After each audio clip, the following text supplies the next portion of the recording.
A supervisor holds a job position that can vary tremendously from company to company.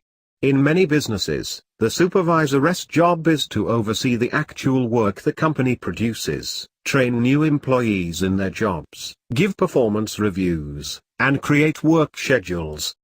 The supervisor in some settings may do some of the work, or they may merely implement management's wishes and work on employee training and production, acting as a go-between for employees and managers, and occasionally assist with work as needed. The position can hold a lot of responsibility or relatively little depending upon each company's definition. Sometimes the supervisor is merely the lead person for a particular section of a company.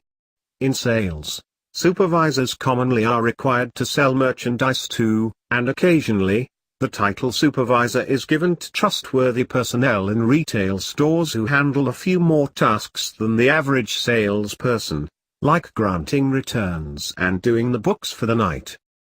In larger companies, supervisors can have numerous tasks. They may need to address employee problems directly, taking disciplinary action when necessary. They are often involved in the hiring process of new employees and may sit on a panel with managers and other supervisors to make choices about who gets hired. They implement employee safety recommendations, and naturally they give orders as requested by heads or managers of companies. Most supervisors don't directly get to hire or fire people.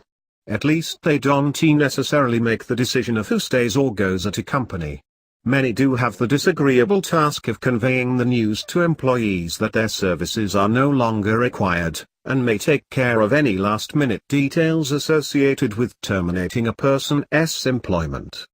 A supervisor also does not usually get to make decisions about employee raises, except that they may recommend an amount to managers based on employee performance.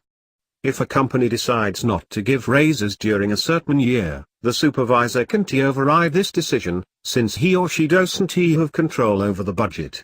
Sometimes employees view these overseers as the bearer of bad messages, when a company is not doing well and workers are not given even minimum pay increases. It is true that supervisors often have to be the bad guy in an organization, and have many disagreeable tasks to perform to appease upper-level management. Even a good supervisor can be disliked by employees as a pawn of the management, and be at the same time under constant pressure from the management to improve work output. It can be a disagreeable position in some cases, because it may not win you a lot of friends.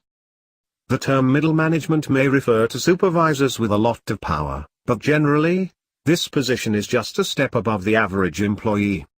He or she fields employee complaints and tries to take legitimate issues to management, but this doesn't mean the supervisor has any control over outcome of complaints or noted issues. It can be a hard position to have in some cases, though many enjoyed the tasks of training new workers, scheduling work, and helping to groom or develop other employees for promotion. Pay is usually higher than for that of the average employee, which can provide additional incentive to take a supervisory job. The position may be viewed as the first step toward upper-level management jobs.